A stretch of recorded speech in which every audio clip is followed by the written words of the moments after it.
Hey everyone, this is Kirk here again at OptionAlpha.com, and in this video we're going to talk about small account option strategies and basically how you can use the money that you have in a smaller trading account to make the most of your options trading activities. So at Option Alpha, we basically define small accounts as portfolios with less than generally $25,000 of equity or cash available for trading.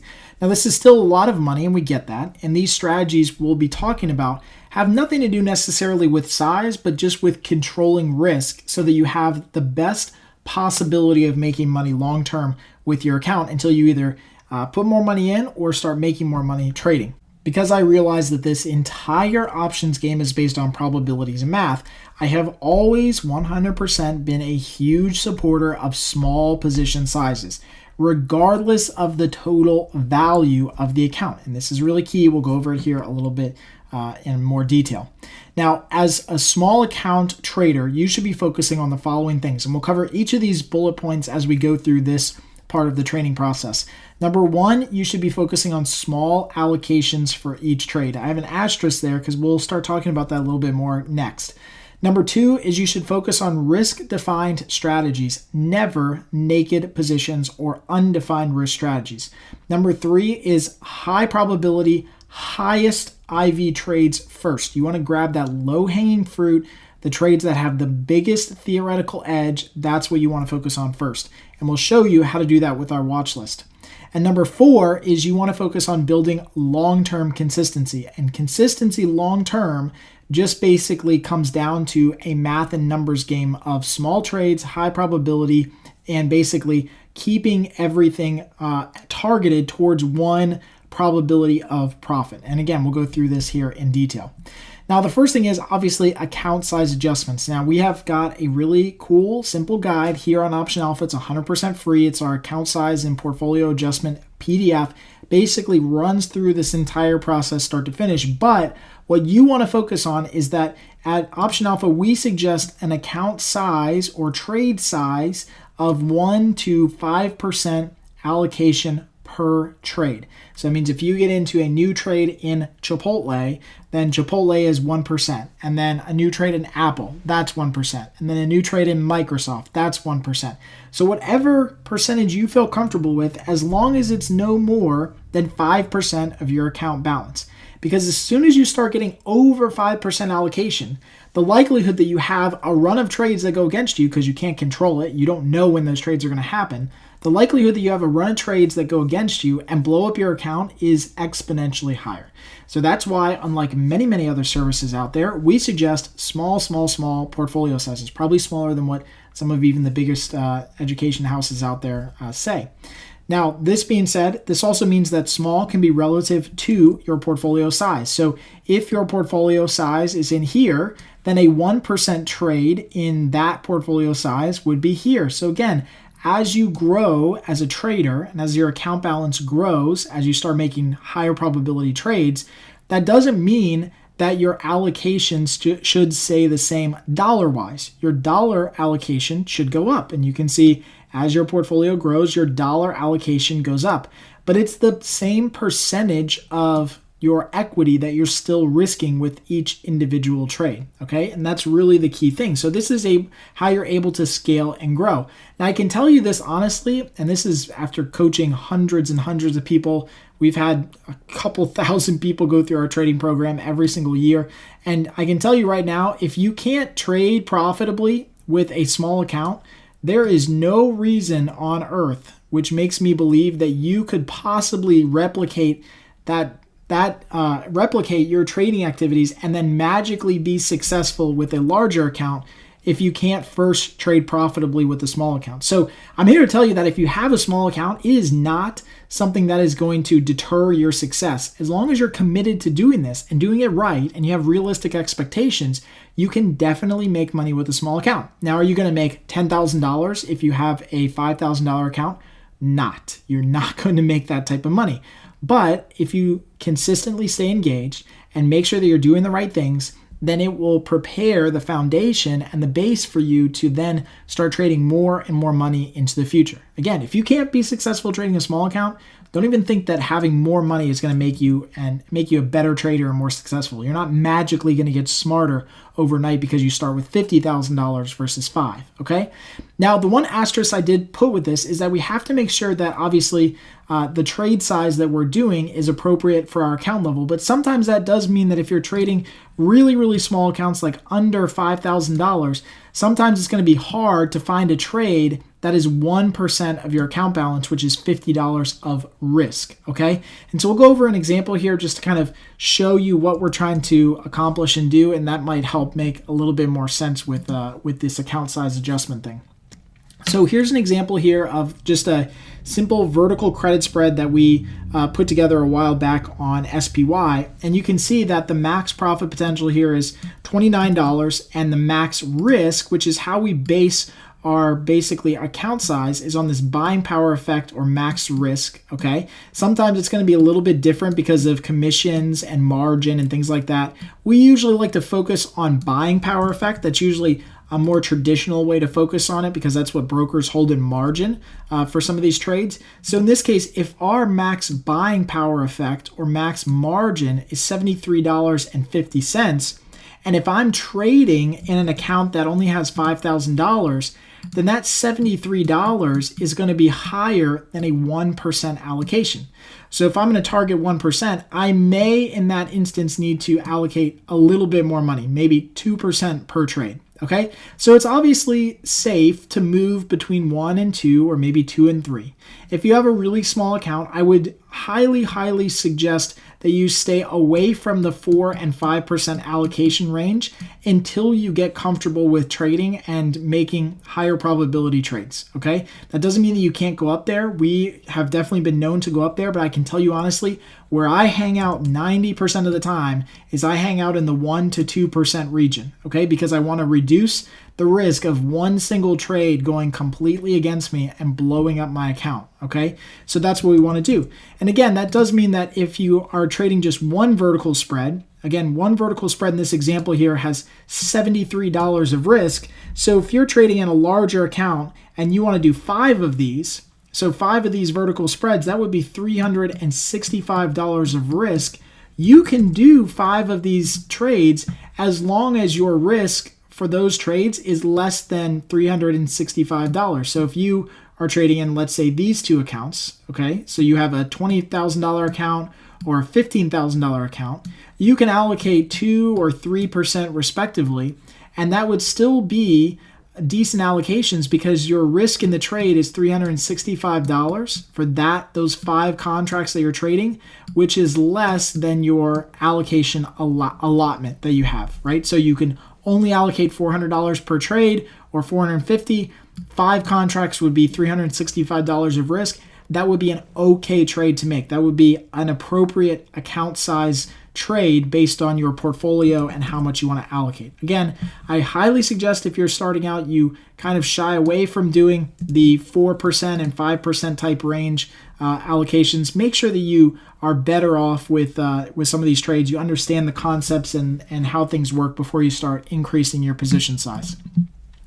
So listen closely on this one, or you will lose money, I guarantee. If one trade is too large for your account, then do not make the freaking trade. I don't know how many people over the course of my career doing this, I have told not to do this, and inevitably somebody will, and it might be you or it might be somebody else, but it will always come back to bite you in the butt because Murphy's Law always applies here, meaning you start playing outside of the sandbox and something bad is going to happen. So here I am again telling everyone, if you have a trade that is too large for your account, then don't make the freaking trade. Move on to a different trade, find a different risk-defined strategy, find a different stock, a different ETF, or don't make a trade at all and just wait for better setup. But it is not worth forcing a trade into the market because it could be the trade that blows up your account. All right, so the second thing that we want to talk about with small accounts is focusing on risk-defined strategies versus undefined or naked risk strategies. And what this really means is that with a small account, you want to be super sensitive to, again, controlling risk so that one single trade does not create either a high drawdown or a situation where you have a big margin call or blow up your account. Like all of those things that could happen, we want to minimize those with smaller accounts, because with a smaller account, you need to focus first on gaining that consistency in those high probability trades to generate income. You don't want to be taking on a huge amount of risk. So that's why position sizing is first important. We want to be making sure that our position sizes are appropriate for our account size. But that also means that we want to focus on risk-defined strategies. So things like iron condors, credit spreads, some calendars if you want to do some of those, debit spreads if you want to do debit spreads. Anything that really has defined risk, because then you can control your position size, like we looked at just a couple seconds ago. If you know it's got defined risk of $365, then you can control your position size as you get into a new trade. With these undefined risk strategies, which are more profitable for larger accounts, they're not as appropriate for a smaller account because margin can fluctuate. And if you don't have enough capital to withstand that margin fluctuation, it can be very harmful to your account. And so for that reason, we highly suggest you stray away from the undefined risk strategies. Now, that doesn't mean that you can't convert if you are signing up for a pro or elite membership to follow our trades. That doesn't mean that you can't take a strangle that we do and convert it into an iron condor, or take a straddle that we do and convert it into an iron butterfly. In fact, we always give guidance for anybody who's got a small account or an IRA account on how you can convert any trade that we do into a risk-defined kind of counterpart or risk-defined brother-sister type trade. So that's the key here. Risk-defined strategies. You stay away from the naked positions because the margin can fluctuate. It can increase dramatically when things go really bad, and you just want to be sure that you have enough capital to handle those. Again, in our opinion, I think that's accounts over $25,000 can start, slowly getting into those types of trades. Under $25,000, you've got some different goals you need to hit first. All right, so the third thing that we want to talk about is high probability, high IV trades. Now remember, our edge in options trading is the ability to consistently sell high implied volatility setups that historically are overpriced. And this gives us the widest possible margin for error while still being able to make money. And we talked about this numerous times before in the past, but this is the key to everything, is being able to sell super high implied volatility stocks that have overpriced options that are far out that give us a high chance of success, okay? Now, what we've done here at Option Alpha is we've put together our own in-house and built our own in-house watch list software that hopefully accomplishes this goal for you and makes it incredibly, incredibly easy. So when you head over to the watch list page, you'll see this. It'll have, live market data if you've obviously purchased access to the watch list. But one of the things you can do is just quickly toggle on and off between high implied volatility and not. So now you can start to narrow down the focus of everything that you're trading, and you can look at highest implied volatility stocks only. So anything with an IV rank over 50, you can then sort the list highest to lowest. So you can say, okay, look, Nike right now has the highest implied volatility of everything that we have. PBR has the second highest, MON, et cetera, et cetera. Now you can choose to trade these low-hanging fruit strategy or stocks first. So it makes the entire scanning process so much easier. Now, within each of the strategies, you can see that if you open up that particular dialog box for IV rank, it also helps you with showing you what strategies work best.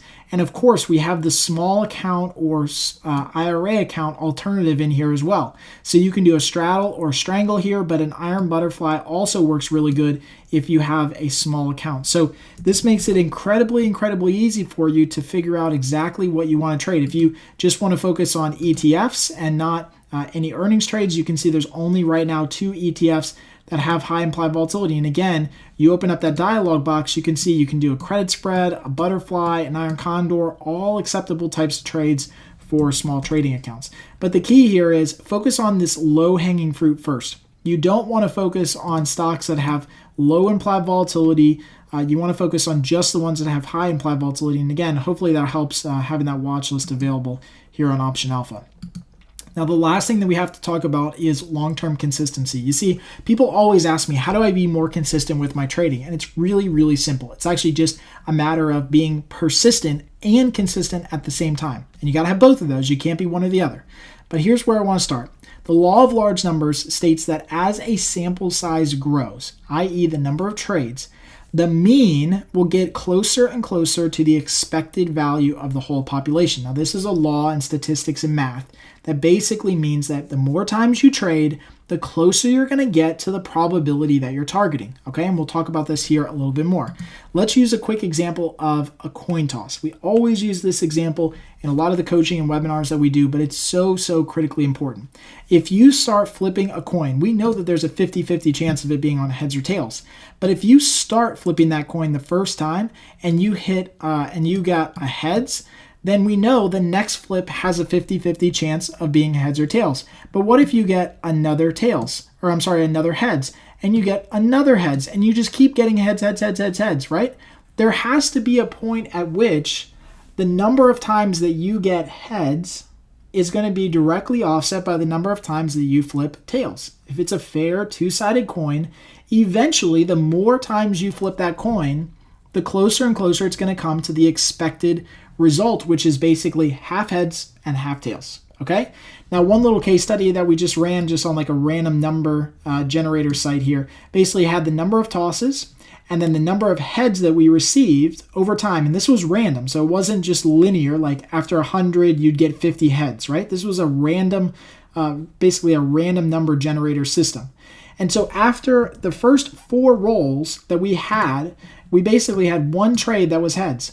Now, you could relate this to options trading and say, if I'm making a trade that has, let's say, a 70% chance of success, I make 4 trades that have a 70% chance of success. After 4 trades, only one of them becomes a winner. That's random, and that could happen. And the reality is that most of you would say after 4 trades, well, this doesn't work, Kirk. It doesn't, the numbers don't work. I made a 70% chance of success trade, but it didn't work out. And it didn't work out because you just didn't trade enough. And so what happens is that after we rolled the dice, flipped the coin 100 times, we ended up with 64 winning trades. Okay, so now we're actually doing better than the 50% expected for heads.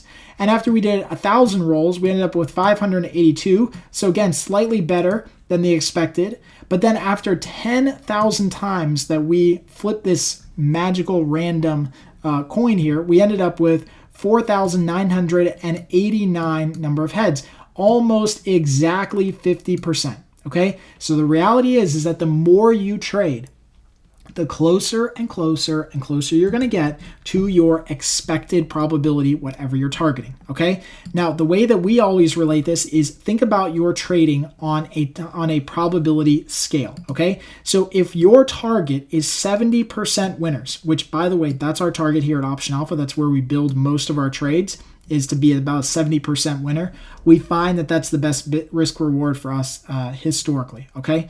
But if your trade target is 70% or 80% or whatever the case is, then all of your trades that come down, and this is a trade, just one little trade right now, and we'll just do more trades, all of your trades that fall into this trough here are gonna land somewhere around 70, okay? Now, the more trades that you make, then the higher the probability of all of those trades kind of stacking up and creating a normal distribution around 70. So if this is 70, and let's say this is 50% of the time you're winning, okay, and this is all the way out here, this is, let's say that this is 90% of the time you're winning trades, okay, then basically what's going to happen is that when you start making these trades, and I'll just kind of copy these over here, your first trade that you might make might be a little, a loser, or maybe it was fairly profitable, but not, as profitable as you thought.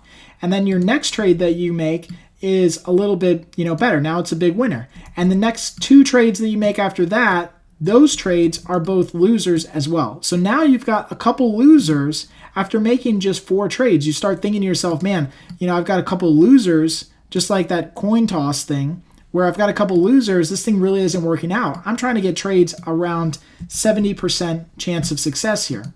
Okay, now you start making even more trades, and you can see we've got even more trades that are popping up here on the chart.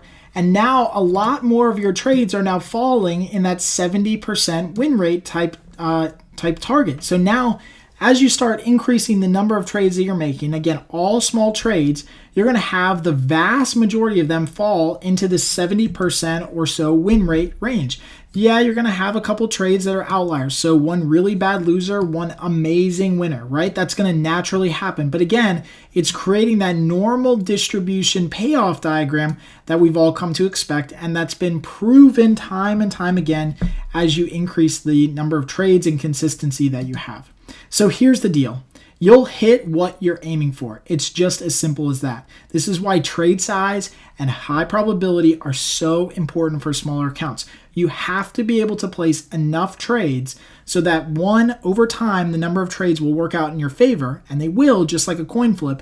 But number two, more importantly, one individual trade cannot wipe you out.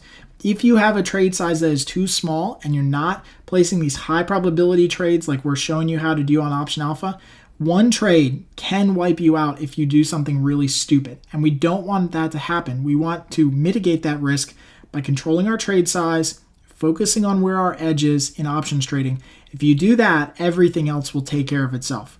So hopefully you guys enjoyed this video. If you have any comments or questions or feedback, please let me know in the comment section right below. If you love this video and you want to share with other people online, please do so. Help us spread the word here about what we're trying to do at Option Alpha. And until next time, happy trading.